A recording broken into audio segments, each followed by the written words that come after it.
Okay,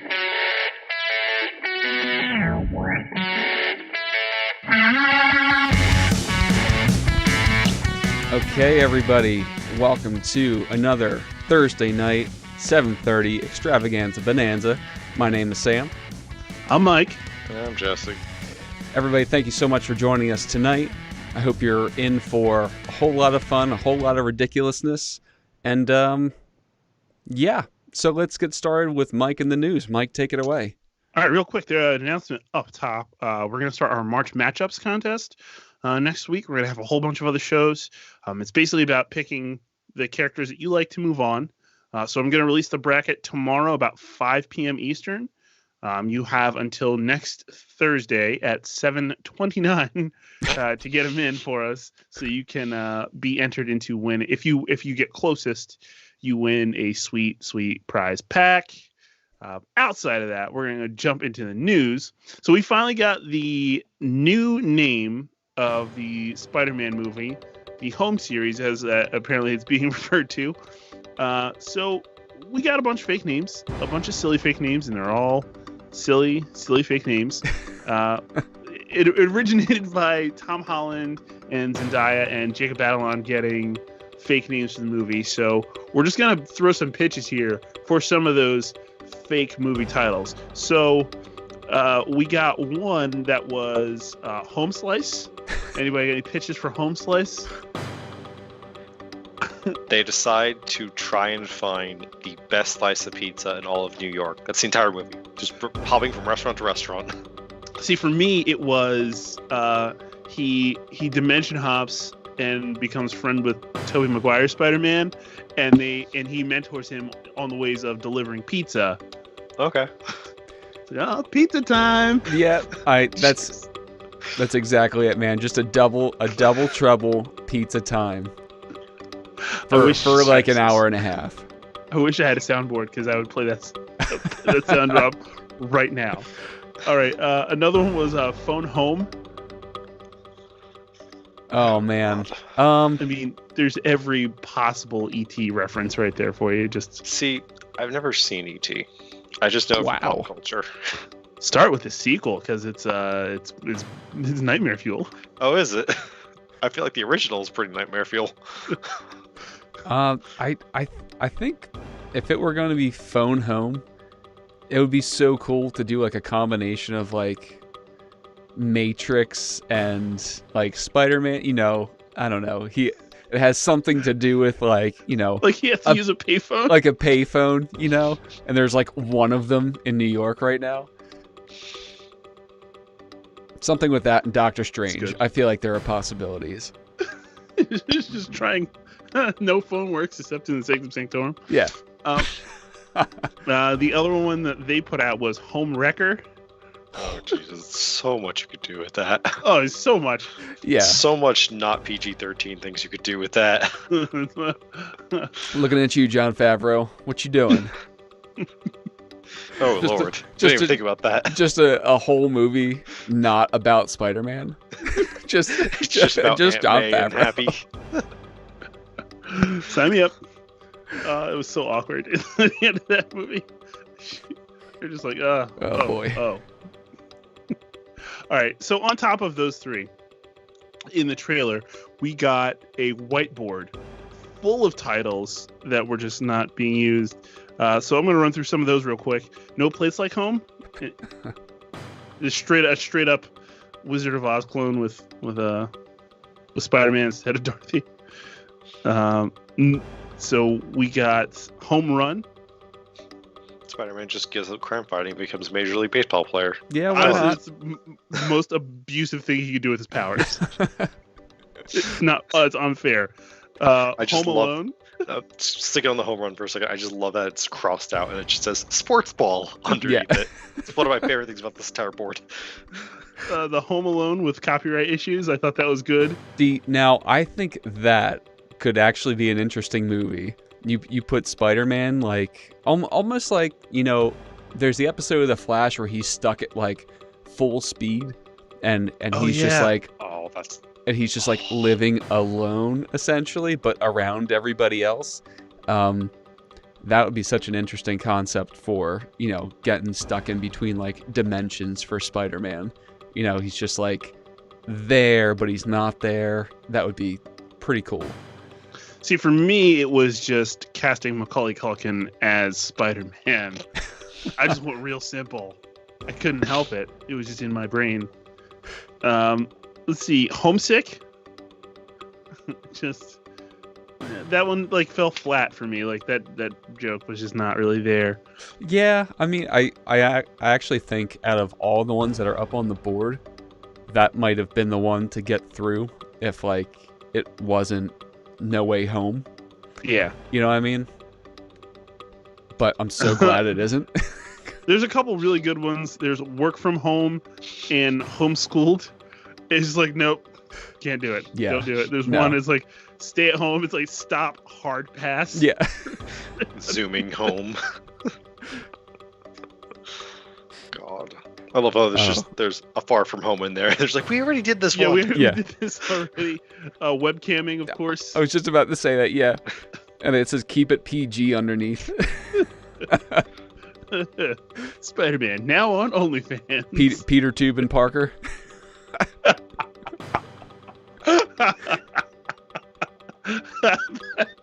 that is way funnier than I'd like it to be.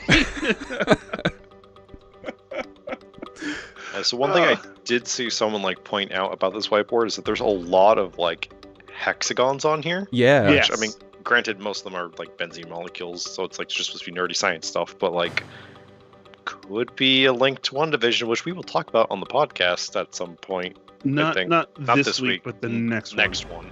Yeah. Yeah, after it finishes. Yeah. Yeah. So I think it's enough of that. That was good. It's a fun time. All right. The other news story here we have is that we're getting a Blue Beetle movie from WB focused on Jaime Reyes. Sure. Which I think is cool. Keeping with our running joke, No. do you think they resist bringing in a certain golden hero No. from the future? It's just no. Because they're so linked. No. Like bros, We don't need man. it. We don't need it. Move I'm on. not We don't saying need whether it. or not we need it. We know they wanted to for a long time. Yeah, I think I'm more excited about the possibility of having Hawkwoman involved because of the nth metal. Here for Yeah. that. So I'm more or less looking forward to that. If we had to pick one thing to come from Blue Beetle in and of itself, that would be it. Honestly, the more I think about it, like, look, we know just in general that they've had real issues with their visual effects department. Just a little. Yeah, but if there's one that you change the style and really go all in and spend good money on, like, this would be it. Like, go ahead. I mean, if they mess this up, they are going to have hell to pay. Because, I mean, essentially what you have here is the DC version of a fucking Iron Man suit. And Yes. and if DC can't get it right, or they do a worse job, they're never going to hear the end of it. Well, it's not just that. Like, the suit is so multifaceted. It can become so many different things. Yeah. Like it should look just awesome, like, all the time. Like, I should have suit envy at all points in time while this movie is going on. And if I don't, well, I mean, y'all already know. We just dunked on DC for like an hour last week. Like, it's just not great. No. That and if they screw it up, then they're going to be screwing up one of the very few Latino-led superhero movies. So I was literally about to bring that up. Like the representation here is so clutch, and if they screw it, like, everybody's gonna be mad. Like, there's no one that's gonna be like, okay. I mean, if you screwed up Superman, okay, we can shrug that off. But if you screw up Jaime Reyes, like, I'll never forgive you. Like, I'll just straight never forgive you. It's tough. It's very tough. But Booster Gold will be there. Unless So Booster Gold who would would. you cast as Booster Gold then? I don't know.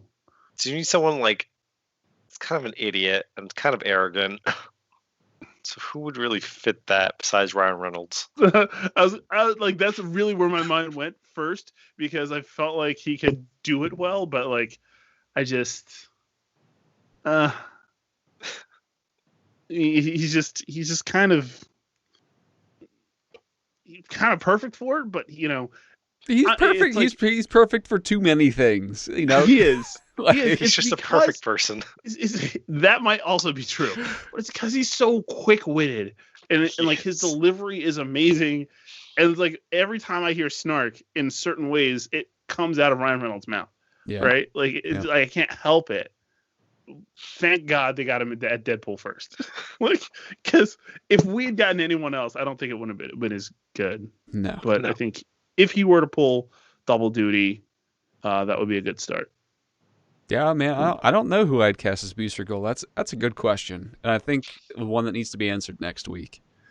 No, it doesn't. Oh yes, it does, Jesse. No, it really doesn't. That It really doesn't. Like cast like Liam Hemsworth. Fuck you, Liam.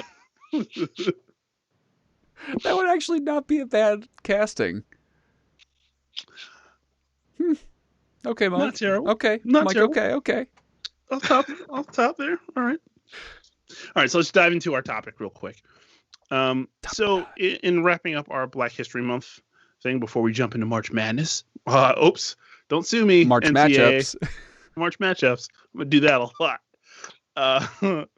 I wanted to round things out here. So, do you guys have like a way that like comic book companies and video game studios and movie studios could really just elevate more Black voices and Black stories, like as things go along, like a better way rather, because they're just kind of I mean, I guess other than the obvious of just like actually getting people from those different cultures, not just the Black community, but just in like Yeah. minority communities in general, like getting people that are actually part of that community involved. Like that's the obvious answer there. But I guess one thing that a lot of like media things tend to do is they tend to group these minorities into just a single identity, and they're not. So I think like really trying to like dive into like the different subcultures that are in these different groups Yeah. is like Good idea. really important. So, and that's where bringing in more people comes in because you have all these different diverse backgrounds in an already diverse background. So it makes it a lot more personal for a lot of people that are reading these stories and watching these movies and stuff to actually like see their culture represented. agree. For me, like I started there. Like you got to start with the creators, but after the creators, you have to like give the characters like real purpose, right? So like don't just give them a book and then cancel it after 6 issues. Like Yeah. actually take the time to flesh it out. Like and especially like now where people aren't really often buying like single comics, they wait for trades. Like your wave of popularity often lags behind.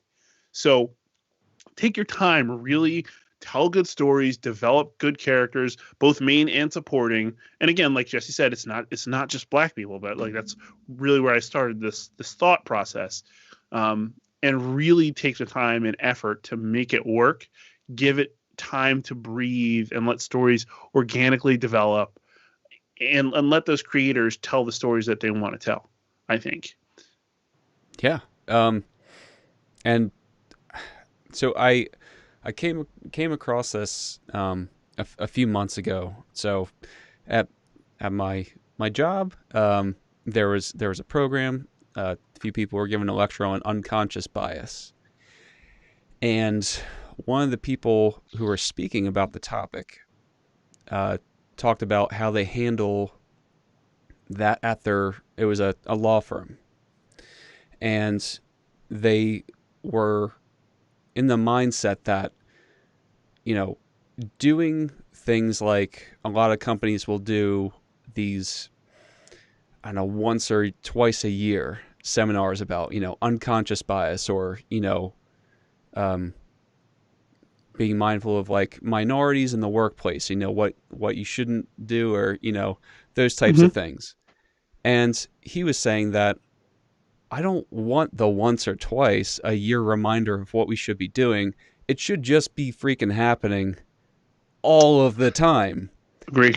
And I think, Mike, what you were saying about like there shouldn't be these like short stories that are just like, hey, they're here and now they're gone. You know, it should be the slow burn. You know, it's like they're here and they're here to stay. You know what I mean? Like really flesh out their stories, make them an integral part of the universe, just like everybody else is. They found a way to do it for everybody else. You can find a way to do it for these characters. You know, it's like, I think comic books is really like the best place for like everybody has a purpose. You know what I mean? And I feel like that's why a lot of people connect with these stories and these characters, because it's just you can just put yourself there, you know? Yeah. And I think that's really the only way to elevate these stories is to just keep pushing and keep them there, you know? Don't make it a short appearance. Yeah, I absolutely agree. Like, I know Marvel's pretty good with diversity just in general. And it's not just about race, but like sexual orientation and gender roles and stuff like that. DC could use a little work there because like if you think about most of their big characters, straight white people, like, and it's tough, right? Because like you love your Batman and your Superman and your Wonder Woman, who I believe is actually more bi than she is straight, but whatever, it doesn't matter. Like, we don't get a lot of that, and I feel like that's like, just take the opportunity, you know. Like in their media, however, I think DC's actually been great. Like the CW Arrowverse, there's tons of different representation there, like a lot. Yeah. They changed nationalities for a lot of characters. Jimmy Olsen's now black. You now have a black Batwoman. You have a trans person on Supergirl. Like that's huge. So like for me, like one of the ways that you also take to elevate it is you include more people who don't fit the normal standard out there, you know? Yeah. And at the end of the day, it makes it all the more believable too. Yeah. You know, like if you're any of this shit could happen to anybody. You know what I mean? So like make it that way. Like, I've never walked into a room where it's just all one type of person. It's close, but not completely, you know? So, I mean, I feel like if you just make things look more like a real world, it'll just benefit you in the end. Yeah. All right. So I'm just hitting the comments real quick. Janelle says, Booster Gold movie debut in all caps with exclamation points at the end. Fuck you. And he said Ryan Gosling is Booster Gold. I would take that. That's actually that's a pretty solid choice there. That's not bad. All right, I'm set. I'm out. I know we're doing a show tomorrow. We're recording a fresh show tomorrow, so yeah. You probably expect that next week at some point, I think. And at some point, I'll probably be recording a bunch of Mike's Thick Stack this week and you'll start seeing those roll out next week as well. So lots of content. Awesome.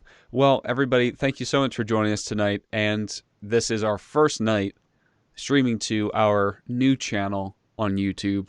I hope you all are catching the stream either there or on our live stream page on the twistedcape.com.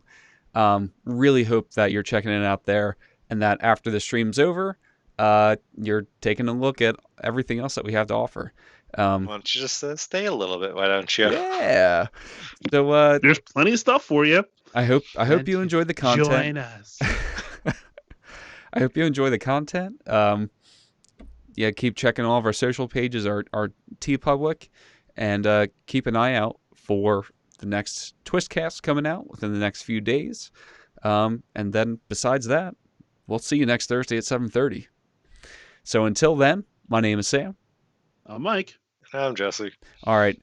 Everybody have a great rest of your week. It's almost over. Have a great weekend, and we'll see you next Thursday. Bye.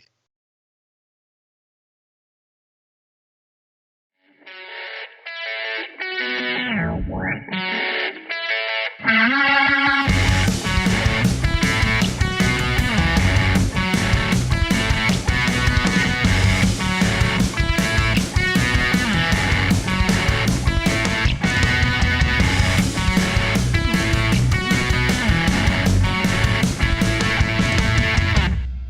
need photos. Photos of Spider-Man.